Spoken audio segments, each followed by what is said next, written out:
What's up, everybody? Welcome to episode 65 of Unfiltered. I'm your host, ChanManV, and joining me are my co-hosts each and every week, Destiny and Richard Lewis. What's up, guys? Yeah, it's good to be back. Yeah, Richard back from Cologne and working that desk, looking pretty spry with that tie you had there. That was pretty good. Well, apparently I couldn't even fucking tie it up properly. Well, I just yeah. took it off at a final. It's harder than it looks, like trying to look smart on camera. Like when you have to actually dress up, it's Trying to make that pretty nice difficult. little knot, like yeah, tiny I don't know knot. I don't know how Todd does it, man. It's just It's those French people, man. yeah, true. They are stylish. Steven, how you doing today, man? I don't know. I was feeling a lot better until I started to dig into the Zoe shit. Oh, no. Yeah. Oh my Yeah. fucking god. Oh, what happened? Lost your video. Start it back. Good old Skype. Richard, start your video again. Oh, it's killed me, has it? And I'm just putting a tie on. You're putting a tie on. Yeah, hold on, dude. Okay, I'm not sure what's going on with that. There we go. Steven's just committed suicide. Yeah, He's had enough. Steven's just circling around here. Steven, restart your video again, man. I'll restart it. Yeah. Good old Skype. That's a great way to start the show. Yes. Yeah, Awesome. the Zoe thing just tipped him over the edge. I know, man. Zoe just kicked over even this show. Crazy. All right, well, topics while Steven's still getting set. Still spinning, Steven. We're going to be talking about just a few things. We're going to talk about the CSGO. Just an incredible event this past weekend. I think CSGO is establishing itself as one of the top esports. I think there's no question at this point, so we'll talk about it. Richard was obviously there too, working the event. So we'll get into that. Then we're going to go into just a little bit of talk about, what makes the best esport right now, from a standpoint of spectator and playing. We see, some of the yeah. All right, so we'll talk about that. We'll dig into a little bit more of that from the CSGO topic. And then we'll go into the Zoe Quinn Five Guys Burger and Fries topic here. It's been crazy drama there, and a lot of it has to some to do with what we talked about last week with just YouTube and just some of the things with DMCAs, as well as lots of other things, nepotism, misogyny, crazy amounts of things to talk about there. So we'll get into that. We'll be doing some subscriber call-ins as well today. So if you're a sub for myself or you're a sub for Steven's channel, go ahead and message WarsGG. He's in the chat, and he'll get you set up, relay you over to me, and we'll get you on. And then I'll take some Reddit questions as always from the Reddit thread, and that should be a show. I do have some news at the end too, which we'll get to. So stick around for that too. All right, so Steven, you're still a spinning thing for me. Really? Yeah. I'm gonna hang up. I'll hang up and rejoin the call. Okay. All right, sounds good. Cool. Well, we're talking about CSGO anyway. Yeah. We don't really need him. Let's be honest. Wow. For the yeah, I mean maybe. How's it looking? How's it looking? Okay, looking good. I can see you now. All right, CSGO. So let's talk about the event. And just ESL 1, $250,000 prize pool, right? Just one of the majors, and $100,000 to the winner. It was a fantastic tournament. In the end, NIP ended up being spoilers. NIP ended up winning it all. They're crazy happy. The celebrations on YouTube, if you guys want to check it out. In fact, their star player, I believe, was crying. Right? I think Get Right was teary-eyed, or he was crying. I believe. I mean, I'm always loath. There needs to be another word in the English language for when you're crying in a macho way. Like there needs to be a specific word for it, like just manling or, I don't know, like because crying makes it sound like, but it wasn't like that at all. Man, like it was very macho. I'm exhausted. We've won a trophy. We finally did it. Like at the end of Rocky 4, when he gives that speech, and he goes, "If I can change, you can change." It's okay to shed a man tear at that, and I agree. That's what was happening there in the tournament. I absolutely agree. Yeah, definitely great moment for them. And again, just like I was saying, I think it's so funny because CS:GO has been just really surging the last year. Ever since we saw that the first big event, I believe it was in DreamHack, right? I think it was just kind of the resurgence of CS:GO, and ever since then, it has been kind of sneaking up on everybody under the radar for the folks that haven't been paying attention. But this weekend, it just knocked it out of the park. I think it was a total of 400, more than 400K concurrent. 409,153, I think, is the exact number, but I might be wrong. And it was over 300 on Twitch too, I believe. Yeah. I mean, it was just. Here's the thing as well. Like, I mean, anyone who says this has come out of nowhere, they're the people that really haven't been following the growth of Right. Counter-Strike, because it hasn't come out of nowhere. I mean, this game has been on an upwards trend for some time. It's really captured people's imagination, and it's back where it belongs, which is in the top tier of esports, which is where Counter-Strike always should have been. Yeah. I think maybe come out of nowhere might be strong, but I think your own verbiage there is a little bit of telling. Back where it belongs. I mean, whether or not CSGO has been dead, maybe, I guess, is up for debate. But I mean, when CSGO came out, like, I mean, the 1.6 kids didn't really take to Source well, right? And it seemed like CS:GO was like dead in the water as soon as it launched. Like, CS is dead. Like, Yeah. I know I don't play it at all, and I'm not familiar with the scene, but this is just as like an external person who's relatively involved with esports. Like, that's all I'd ever seen. Everybody made fun of CS:GO. It was fucking trash, joke game. Everybody just go play fucking Yeah, but I Battlefield, mean, Call of Duty or whatever, this- and then it's been kind of bubbling, and then now all of a sudden, like, maybe not from out of nowhere, but holy fuck, like. Even like a year ago, like, who would have said CS:GO would be pulling 300, 400,000 concurrents on Twitch? Like, I don't Well, think that's- anyone said that. No one would have said that, I don't think. But like, historically, this has been the problem with Counter-Strike. Like, a new version comes out, and everyone who is entrenched in the current version always rejects it. I mean, when 1.6 came out, you had people saying, we're not gonna update our servers, we're gonna try and stay on 1.5 forever. It's Yeah. And those people are now the same people who say 1.6 is the best version of all time. It was the same with 1.3. And with Source, when Source came out, everybody tried to jump on it, because it was it was on the Source engine. It looked great for the time. This is 2004 when Source was first released, and they picked it up for the 2005 World Cyber Games, which even had some of the qualifiers played on 1.6, depending on the region. And it wasn't fit for purpose. The game just wasn't ready. They tried to do too much with it too quick. They tried to put it into a major tournament, like, say, the World Cyber Games in Singapore in 2005, and it just turned everyone off. The 1.6 players said it was a garbage game, which, it had a lot of bugs, it had a lot of problems. Mm-hmm. And even the people who were moving over to Source were like, it's come too soon. Then, obviously, you had it being pushed as the CGS thing. And then, the Championship Gaming Series, it was the go-to Counter-Strike for them. Despite the 1.6 community saying, look at all these great tournaments we've got, look at all these great teams we've got, look at all these great star players we've got.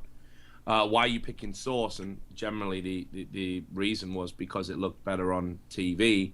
And they felt it would be better for spectators to understand, rather than something that was already looking outdated in 2007. But, Condition Zero happened prior to that, and who the fuck talks about that game anymore? Right. So when CS:GO came out, it was the same shit. It was like it was getting rammed down everybody's throat when it wasn't that ready. The game wasn't ready. But what people never understand is that Valve games, they're developed ongoing. Like, all developers do. It's not even just Valve. It's not just a Valve thing. Every game is going to launch with bugs, and it's how you iron it out. The Counter-Strike community doesn't embrace change, never has, and never supports Valve, and never has, historically. So that's always made it difficult for Valve to come into the game and tweak what needs to be tweaked. So in many ways, it's like the game has become successful almost despite the existing community rather than because of it. Okay, well, let's talk about the catalyst, because before that, I think it was a $150,000 tournament at DreamHack, right? That was like the first kind of big one that we saw. Before that, I mean, the Counter-Strike was getting, like, we're talking like 20,000. I mean, it was not getting, it was like 10 to 20,000 concurrents, and it was nothing like even close to the top esport at this point. So was that event the biggest thing that helped really start all of this, or was it more support from Valve? I mean, it had to be something to really cause this upward trend. I think the key phrase is like evolution, not revolution, right? Okay. when DreamHack produced their first major tournament, and DreamHack were very supportive in CS:GO. You know, I think the first LAN was actually the first serious LAN that was open for all teams was DreamHack Valencia, if my memory serves me correctly. And you know, it had a decent prize fund for that. Now, what they did was they were like, okay, we'll treat it like we treat any game. We'll have super high production values. We'll have an analysis desk. We'll treat it with the respect and the reverence it deserves. Prior to that, you know, people were starting to understand that it could work as a spectator thing. But the key thing that people were starting to understand was that 1.6 in source, they weren't coming back. So you can stay around and bitch about how bad this game is, or you can get the fuck out the scene. It's your call. And the negative elements started to leave. You know, like a large part of the community, and even the people who were vocal in the community, those players that didn't embrace and adapt to CS:GO, they started to retire. They started to die. So we saw a convergence, basically, just the entire community kind of converging on just CS:GO. And well, there was other things as well. I mean, you need to look at the importance of what Valve ultimately, and this is going to sound maybe a little bit weird, okay, but bear with me. One of the most important factors in CS:GO being successful as it is now is the success of Dota 2.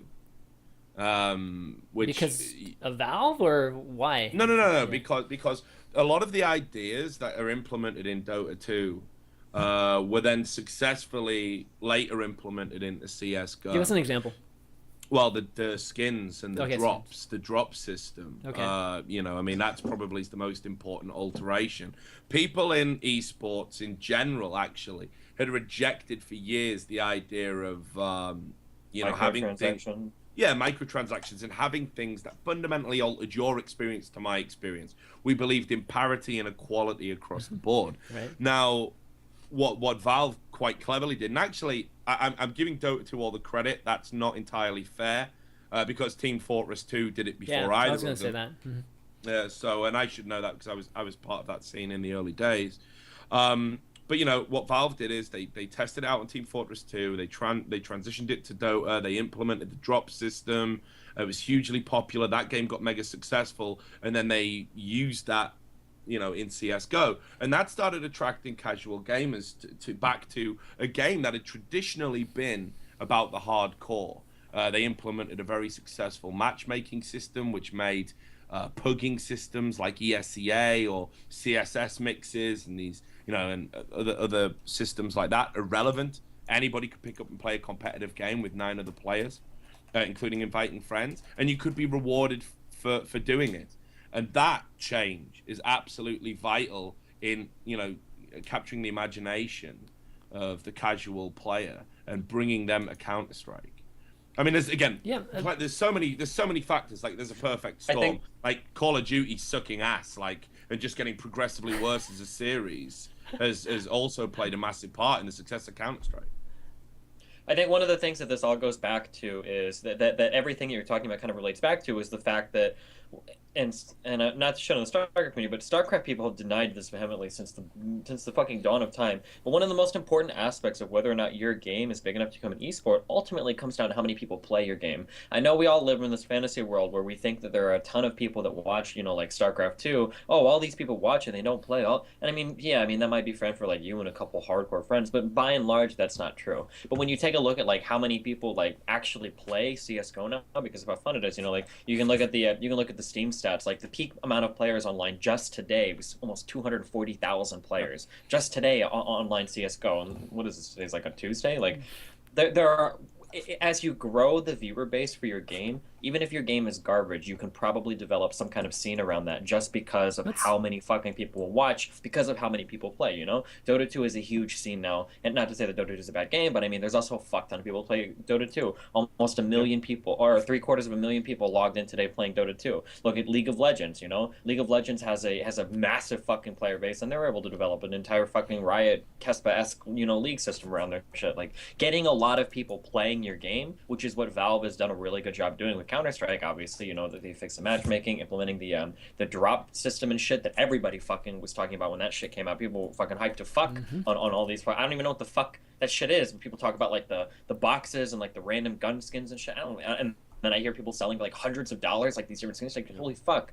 So I mean, like Valve did a really good job at getting a lot of people playing CS:GO, which in nobody, turn, I think nobody should have ever doubted that Valve were gonna do a good job. I mean, this is the thing. It's like, I don't understand how many times I have to say it to the community. Valve will make great games, and Valve will do it their way. And you might hate it to begin with, but you'll come round. You'll see how good it is. I mean, they've done it for every game, and you know they're not always successful esports. Christ, I remember when Left 4 Dead came out, and people were trying to push that as an esport. I was like, guys, you are out of your motherfucking mind. But people were trying to do it. I mean, I think I even watched the Left 4 Dead tournament. I mean, in theory, that game actually, from a design standpoint, actually had potential for an esport game. But yeah, it didn't end up working out, of course. No. Yeah. But a lot of that little feeling, again, you know, it goes back to, you know, it's really old stuff. So, you know, like if you're a 1.6er, it goes back to what they see as the, you know, destruction of previous iterations of their game that they thought were better, be it 1.3 or 1.5. They're generally the two most debated. Which one was better? You've got the implementation of Steam when everyone started getting Steam IDs, moved on from the one accounts, and they you know, people didn't like that. It wasn't necessarily a smooth transition. People didn't like the idea of having Steam foisted upon them. So if you're from that generation, that's why you don't like Valve. If you're a Counter-Strike Source enthusiast and you got into Valve games when Half-Life 2 came out, and you play Counter-Strike Source, you don't like Valve because that Counter-Strike Source was really buggy and glitchy. They didn't address and fix a lot of the problems with it for a prolonged period of time, and instead focused on implementing things that didn't make a lot of sense, like dynamic weapon pricing, which was basically a system like a stock market. So the most popular guns went up in value, and the least popular guns went down, so they were cheaper to buy. And people were like, why is this even in my fucking game when, you know, crouch bugging still exists and things like this? So, you know, people have always had these like ideas about why Valve's a bad company, but the reality is there's few companies that make great games and are actually as pioneering in the game development space as they are. Okay, so I mean, we're discussing the quality of Counter-Strike Go at this point, and you can still say there's still people, I know, even I think Scoots tweeted like yesterday, still thinks 1.6 is still superior, but it's definitely quality, I mean, good enough, you know, at this point for all the Counter-Strike players and fans. So let's talk about the viewership. Is this event, like, is the viewership that we saw at this event because of who was at the end, you know, who ended up winning? You know, NIF's been a dominating team for a long time. You know, they used to be crazy dominating, you know, but they're still obviously one of the best teams in the world. Is it because they ended up winning in the finals how they went, or is this kind of like the baseline that we're going to see moving forward? What's happened is the Counter-Strike scene, in terms of its professionality, you know, people at the highest level have started to grow up and actually treat this like, you know, a StarCraft player does. Or traditionally has. So they've become iconic. They've become worth watching. You know, like how it always was before, I think, was that, you know, you watched the CS LAN, and half the time the teams didn't even have jerseys. You know, they would just sit there. They wouldn't even be wearing uniform. They'd be playing. They wouldn't want to do media interactivity. They wouldn't do interviews. Right. Yeah, you know, they didn't really do a lot of promoting their game. And so it was very hard. I always thought anyway, and that's speaking as someone who was one of the few people that could get those interviews. I always thought it was really hard, if you were a fan of Counter-Strike, to connect and understand, A, what it takes to be a pro, and B, to understand, you know, and engage with those pros. So that's what's changed, I think. Like, people have realized now that CS:GO, and again, this is thanks to Valve, because they brought in things like these sticker purchases. So, you know, it makes sense for you to be wanting to promote your brand, so people buy the stickers and you get the money, and that's divided between the organizations and the players typically. You know, it's things like that have really helped push it into a new professional era. It all starts with NIP. In so many ways, because what Ninjas in Pajamas did right from the start was they resurrected an old brand which had already been bankrupt once, They resurrected it. They got it back off Heaton. They pumped a load of money into it, and they took the best 1.6 players and two well-respected source players. I mean, Freiburg, funnily enough, was the guy considered to be the weak link in the chain initially when they came about. Fifth Lauren had already been a franchised player in CGS. You know, he was one of the few salaried Counter-Strike source players. And they got a brand. They had a logo design. They had shirts designed. They negotiated really good sponsorship deals, like with Telia and BenQ and companies like this that they already had existing business deals with. This is Heaton and Nicholas Fischier, who sadly has left the scene now due to health problems. And they salaried their players. Day one, bang. You're salaried. And they're on incredible salaries, like for Counter-Strike terms. Salaries that even eclipse what people were making in second season CGS. And they said, we're going to do this fucking properly. And they went out and they dominated everything. And everyone was looking up to Nip like, how the fuck can we do that? And the players were saying, we need the salary. The organizations were saying, we need you to work or we won't salary you. And slowly but surely, everyone realized this game is going to get big. And if we want to be like Nip, we've got to be like Nip. And that made the difference. So Ninjas in Pajamas were ambassadors and pioneers in a huge way. And everybody who's a professional in the scene right now, and everybody who actually just enjoys watching the scene, owes them a huge of thanks, in my opinion. Yeah, I mean, one thing I do want to talk about too is like, so Nip having, I guess to really answer the question, I mean, the original question, is this the baseline or not for the views? It's definitely not peaked. Oh, okay. Okay. Not at all. No, the only way is up. I still think the game will go free to play.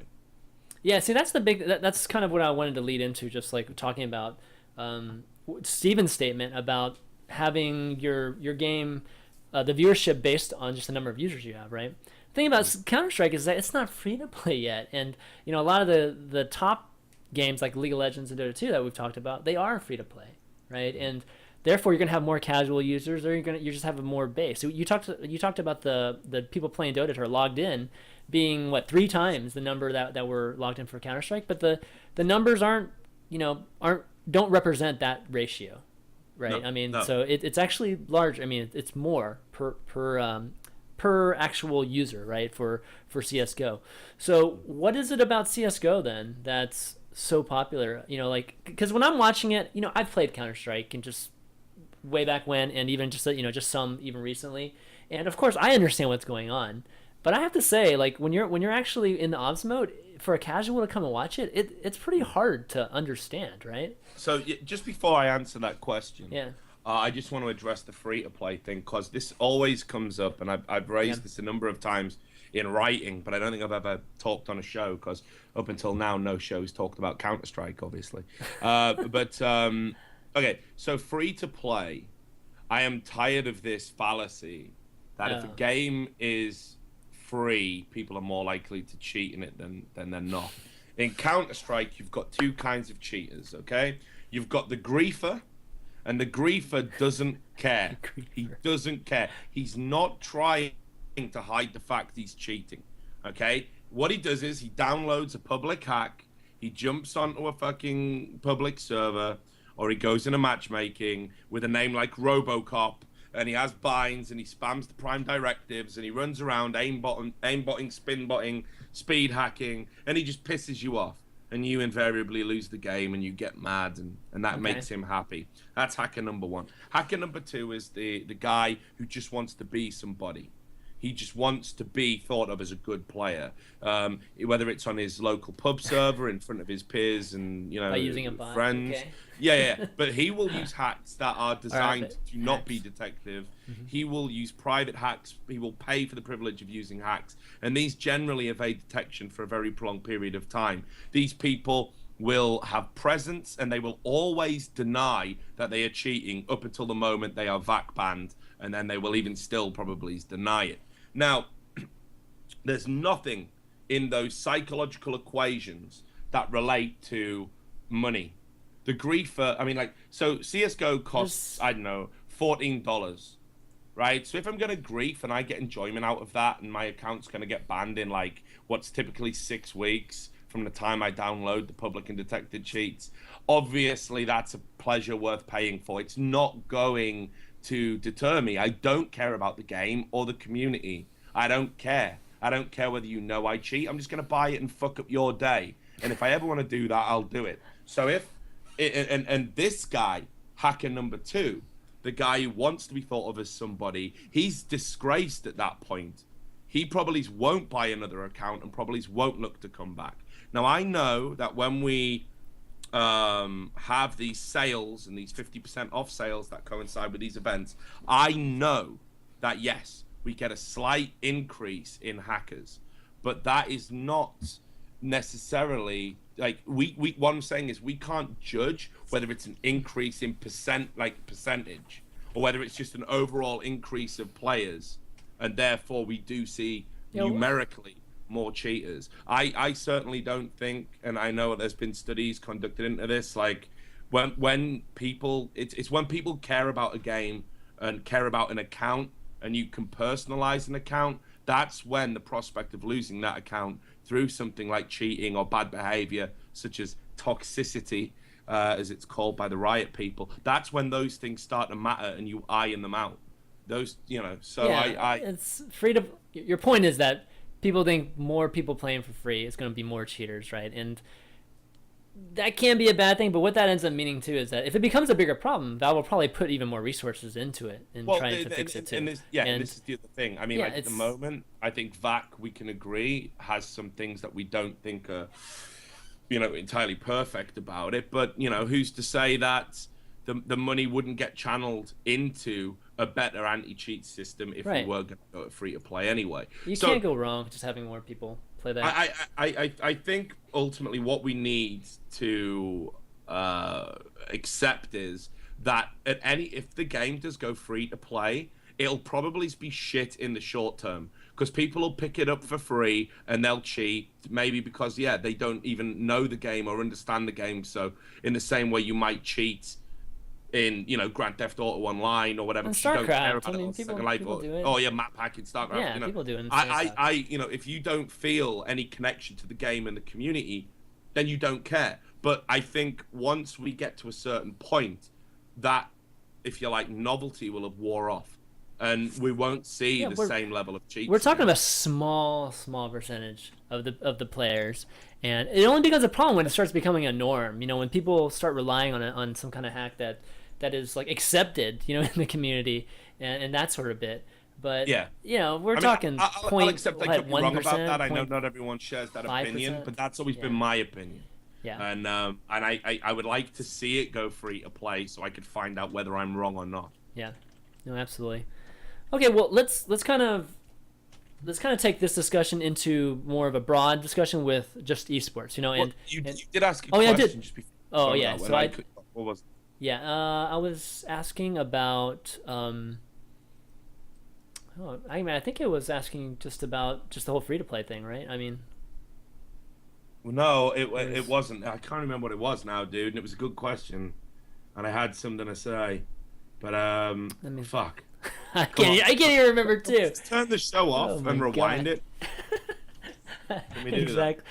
Well, we might get the Twitch. Well, we were talking about whether or not going free to play means that there's going to be more hackers in it, or whether or not you should go free to play. Isn't that what we were talking about? Before that. No. We were talking about the viewability of it, right? Because I was saying that as myself that complicated. Like with the ops mode that it is right now, it is kind of difficult to watch. I mean, knowing what's going on, I can feel the suspense. I can see those really tense situations where it's like I can kind of see his shadows, like who's going to shoot, who's going to shoot first here, and you can kind of appreciate it. But as a casual, I don't think you can quite understand all those things. You know what I mean? Like I disagree. I've always said this. One of the things I found the most frustrating about FPS games not being as successful as MOBAs right now is this argument that suddenly got peddled in esports as true, and everyone seemed to blindly accept it, that MOBAs were more accessible than first-person shooter games. It's the biggest load of nonsense I've ever heard.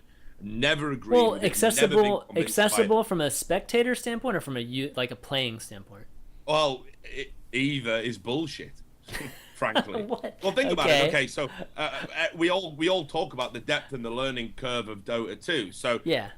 That isn't more accessible than a first-person shooter. Okay, that's fair. Play. Yeah, that's fair. So they must mean spectating. But then you think, well, if I can't recognize each individual character and what each of their powers do. The problem is that you cannot have. This is a discussion that I refuse to have. I'll never have it in a subreddit. I'll never have it on my stream. You do not have the discussion of whether or not something is accessible to the common person with almost 99% of people, because 99% of people are incapable of looking at it objectively. If you are somebody that argues whether or not League or Dota is easier to watch and observe and one is more, you're probably fucking retarded, because both of those games are impossible. They're fucking impossible to watch. I don't give a fuck what you're gonna tell me between Dota or League. There's no fucking way that somebody who isn't familiar with either of those games can watch a game and have any fucking idea about what's going on. That is a 100% fact. I hate it when people talk about. I mean, you're talking about like something like FPS. I don't understand how you could argue that an FPS like. There are higher level things in an FPS that you will watch and you won't understand, like how people might, the paths that are set in every way on the map, and how people, use different objects and, go from point to point. Like, I don't understand any of that. But to watch and see, like, somebody shoot somebody or get, like, a sick headshot or whatever, I think those are pretty accessible things. Yeah, more so than, like, somebody landed a skill shot. What does that mean,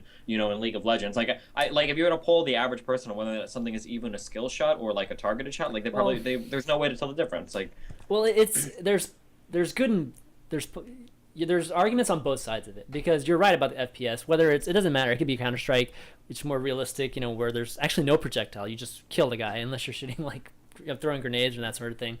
Or it's like Quake, where you have rocket launchers and you have all those kind of things. I mean, pointing, shooting, killing, easy to understand. Frags, whatever, right? Very, very easy to understand. But on the same note with the MOBAs, a lot of the powers are actually visible. You know what I mean? But there's no consistent. There's no theming. There's no theming on the color scheme. Well, this is something that I've always argued for. No. There's no theme. What do you mean? This is something that I've always argued. If you want to have it so that a MOBA is easily viewable, then the number one thing you have to do is you need to get color coordination on all the spells. If it's a heal spell, it should be green. If it's a damage spell, it's red. If it does like a stun, make it I don't blue. disagree with that. Sure. That needs to happen. For you to say that you can look at a spell and tell it, there's no way. Like, going by League of Legends, just like something easy, like Nivea and her wall, right? I mean, you know what the wall does. It freaking blocks shit. No, you don't, though. Oh, come on. It blocks stuff, but does it do like an AoE effect? Like, what about Trundle's Pillar? Like, when you walk near that, doesn't that like fucking slow you? Okay. Like, but you have no way of knowing that. Like, I don't know. Does it do stuff? When Sona casts her ult and it's the yellow beams. I mean, yellow almost looks like a friendly color there, and it makes the noise. Like, what does it do? Oh, it's a stun and it does a little bit of damage. I mean, I agree. I mean, there are definitely powers that are not instantly, just like a noob can just totally understand. But there are some. But it's not about being. It's not about instantly understand. It's not about anything like that. It's about being visually intuitive, right? And this is something that, as much as we showed on StarCraft, we've talked about this before. I have a lot of respect about the StarCraft artists, because the StarCraft art, for the most part, is actually very intuitive, right? If you look at a Psionic Storm, right, and Browder used to talk about how the artists, the artists always want to put like a million different effects in the game, but they were very careful when they did. You look at StarCraft 2, Psionic Storm is very obviously an AoE damage spell. Anybody could look at it and you see like the lightning, and you see that probably anything standing there is going to get hurt. The medevac energy beams, these green little things that come in, woo, and they have like the healing effects. Very obviously that's a healing spell, right? StarCraft 2, and I'm not arguing that StarCraft 2 is easy to watch either, because for the most part that's a pretty complicated game as well, unless you actually play it. But at least like thematically, all of the animations make sense. A nuke dropping and exploding, very obviously damage, right? The MOBAs, this is equally true of Dota 2 and League of Legends and Heroes of Newerth and Dota 1 are all fucking terrible in terms of watching it. You can never, ever, ever make the argument that any of those MOBAs are even remotely easy to watch, because you have no fucking idea what any spell does ever, unless you're actually familiar with the game. Nothing is intuitive graphically.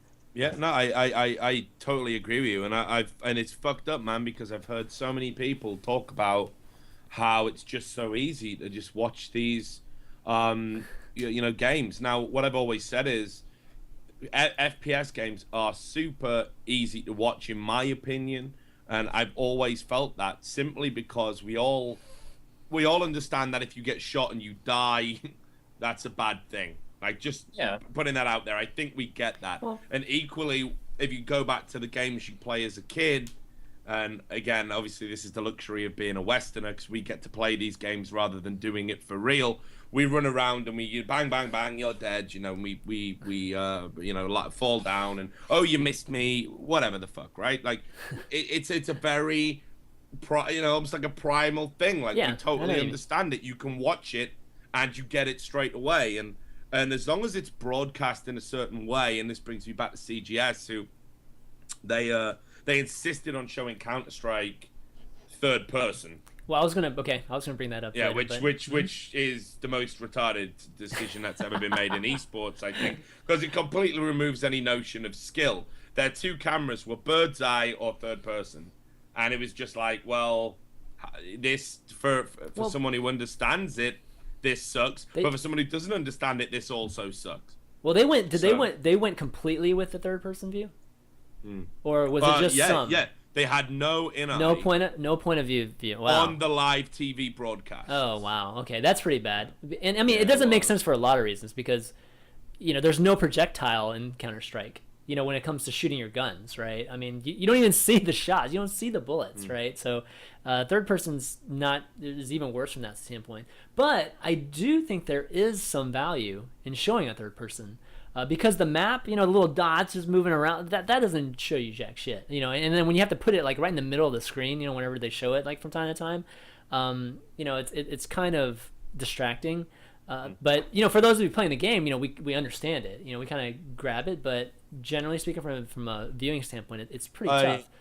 Someone in the Twitch chat actually makes a good point, and they're right to call me out about this. The words simple and accessible are not interchangeable, and I shouldn't do that, because the idea that, and this ties into what Stephen was saying, the idea that Counter-Strike is a simple game is false.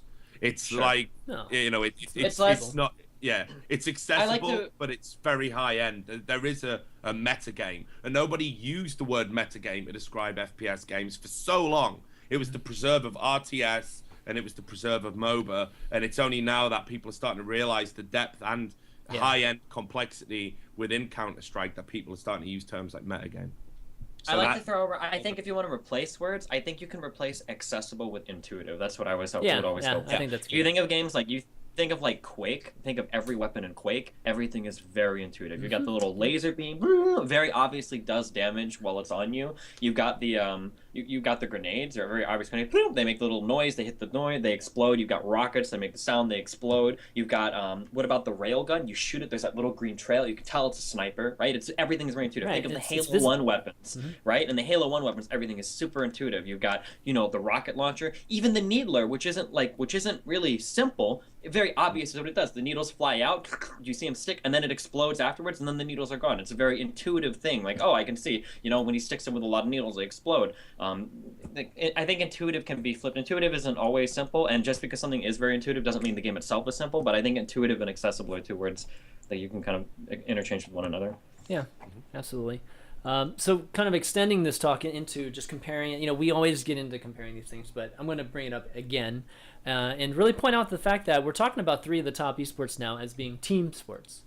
In fact, 5-man team sports. I'm not sure if that has anything to do with it too, if that matters. But you know, comparing it to just the individual sports, individual games like StarCraft, like just whatever you want, even in Quake or I guess Hearthstone at this point, whatever. You know, we are seeing just a smaller type of viewership because of it, and a lot of it does have to do with multiple factors.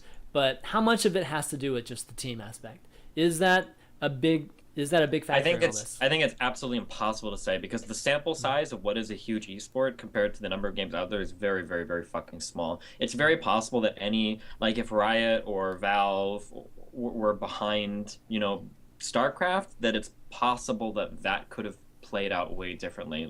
And then we would be having the conversation. Let's have the same conversation, you know, 10 years ago with remember when it was like Quake and Brood War, right? Why is it that the most popular esports games are only single player games? Is there nobody that wants to see team games? Like Quake is always 1v1, StarCraft is pretty much always 1v1. Like, wow, does anybody care? I think that it has to do with the sample size and like what companies are behind the games at the time. I don't know if I necessarily buy into the fact that, oh, it's because it's a team game, that's why it's popular. Oh, a single player game, not popular. No, I'm not comfortable sticking things in those boxes just because we've seen so much success in the past from games like Quake and Brood War, and I'm sure I'm forgetting other huge 1v1 games. Hearthstone right now too is a 1v1 game. Yeah, I mean, it kind of extends into real sport, or just traditional sports too. I mean, the biggest traditional sports are all team sports too. Well, you say that, but then heavyweight boxing in its prime. But not now. We're talking about now. Yeah. But I mean, okay. Well, even so, I would argue UFC then, which is still bringing in some of the biggest pay-per-views in sports, if not the biggest. Yeah, but it's not even come on. It's not even close to football or American football or basketball or baseball. It's not even close. You can say it's not even close. Actually, NBA viewing figures are atrocious. I think Monday Night Raw in the wrestling has higher viewership. Yeah, but we got not in aggregate. College football, NBA. College football Not in and football aggregate. in the United States. Not in aggregate too. We're talking local watching of like their local teams all in aggregate every day is higher than that. Golf no way. gets like okay viewerships when like the big Master Cups are going on. Right? No, they don't. Only if Tiger's there, but yeah. I mean, like what you got to remember is obviously that's kind of sports evolve, and I think that boxing has kind of died. I think it's a bit of a glib argument, a bit of a trite argument to talk about how MMA kind of took over, but it certainly is a far more popular thing right now, and it's it's a shame. But equally, there's not like a lot of good boxers either. There's not anyone I'd pay to watch in boxing right now. I think the sport's just corrupt as hell. So I mean, there's a lot of things wrong that with problem. But what I would say is that people crave a variety, and team sports are great, but individual sports, make up such a large part of the sporting landscape. You've got tennis. Now, I'm not a tennis fan. I actually consider it quite a foppish and I'm it's a a tennis sport. fan, It's a so sport fuck you. for posh boys. Fuck it's a you. sport for posh boys. It's not anything I'd ever fucking play. And so, I would never have been exposed to it in my youth. But that said, one of my top 5 sporting memories, like one of the things that will always stay with me as long as I live, was Goran Ivanisevic winning Wimbledon. Yeah, never remember that. As a wild card. So I can appreciate 1v1 sports and I can appreciate team sports as well, and I think they're equally divided. Fuck it. Sometimes, rare but that's not the question. But that's not the question. I'll even watch golf. You know what I mean? You have to play. Golf is a perfect example of that whole argument that you have to be a player of these games to be able to appreciate it, because golf's like StarCraft, I guess you could say. You have to have played it to really, really appreciate how good the players are. But anyways, leading back to the original question, though, I mean, yeah, the elements of the individual games are great. I mean, there are a lot of great things about them, but comparing them again to these teams, it's not even close. And then we can even talk about Brood War. Let's talk about Brood War with Pro League. I feel like it's just still there's like the sample size is so small. I don't know if I'm buying that it's just because it's a team game versus a non-team game. I mean, so some people would argue that like how popular is baseball in the United States compared to like football? Dude. In the United States? No one, right? Baseball is late night on Channel 5. And if you look at Channel 5, it's probably third. It's probably third biggest. Is baseball ahead of the NBA or not? No, definitely not. No one watches baseball here, dude. Definitely not. Definitely not. No, in the United States, they right. If you're talking about that, I'm just saying over here, this side of the Atlantic. I think baseball numbers are below. I think they're third, behind American football and basketball. I could be wrong, but I'm almost positive that college football viewership passed NBA viewership. I could be wrong on that. I don't believe that's true. While you guys I don't believe that's true. It's tough to compare because you're talking about you're only talking about what 16 weeks with football. And it's like one game a week, where you're talking about basketball that's like 3 games a week. Baseball's every single day, so there's a saturation issue. That's why like a lot of people don't watch until the playoffs, right? Baseball especially. I think a lot of people don't watch until the playoffs / World Series. So it's hard to compare those numbers. I don't know how you compare that. I think there's more people watching college football than NFL, maybe. I mean, maybe that's the case. The most popular team sports in the United States. Oh, I don't think that's true. I think NFL is by far the most popular. I thought it went NFL, NFL, and like NCAA shit, and then NBA shit. But I may be wrong. But apparently, according to Wikipedia, the most popular team sports in the United States are football, basketball, baseball, soccer, and ice hockey. Of all these, blah blah blah. So here's the breakdown: 38.8% say 38.8% say football is their favorite, 15.3% say basketball is their favorite, and then 14.8 identify with baseball. You could argue, there are some arguments, I guess, I don't know, we could talk for hours about it. A lot of people argue that baseball is a very singularly focused sport, more so than any other of the team sports. And baseball is, this is like a really roundabout way of me saying that baseball is kind of like a 1v1 in some extent, and that game has a lot of fans. But again, it's still hard to... It's still hard to compare because, again, baseball's every single day. Like, if we were talking about StarCraft, watching StarCraft every single day, just like, it totally numbs you of No, I don't think that's true though. People watch a ton of Brood War. Back when all of the OSL and the fucking MSL and the Pro League and all that bullshit, whatever all the matches were for Brood War, people were fucking starved for Brood War. Maybe not as much content as there is now, but. Okay. Yeah, I think ultimately, like, to sort of, because this is like there is no answer. Yeah. There absolutely isn't. But to sort of put my thoughts on it, like I've always thought, like just personality goes a long way. And personality can shine through a team if you've got several people of the same ilk. And certainly the individual games and individual sports that benefit from having a lot of personalities in a scene at any given time. So again, to use an example that shows my age, back when I was boxing, I was around at the time of the great British middleweight boxing period when we had so many. You know, you had Ben, Eubank, Collins, Carr, you know, fucking all of these guys, Reed, Watson. You know, these were all world-class fighters. And they were all British and they were all in the same weight class. It was unreal. You couldn't believe what was happening. It was the first time in boxing history, middleweight pay-per-views. Eubank, I can't even believe I missed fucking Eubank. You know, middleweight pay-per-views were eclipsing heavyweight. You know, people they would just take my money. They just wanted to watch these guys fight. And, you know, I think scenes benefit from having lots of big personalities at any given time, you know. I know Brood War definitely benefited from that. Quake absolutely did. So I feel that games do suffer when it's all a bit bland and a little bit dull. Maybe that's partially what's happened to StarCraft. I don't know.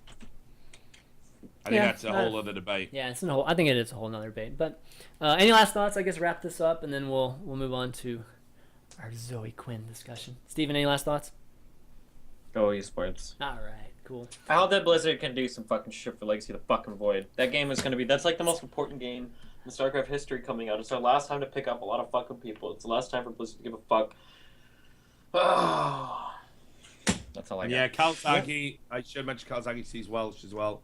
Half Welsh, half Italian. Kalzagi. He was undefeated, so. All right, guys. Well, we're gonna take a quick break, and then we're gonna come back, talk some Zoe Quinn. So get ready for that. That's gonna be a good. Do you reckon time. if I message her and say I'm about to talk about her, I can get laid? Oh my God. I mean, I saw the pictures. I don't know if you'd want to. I'm sorry.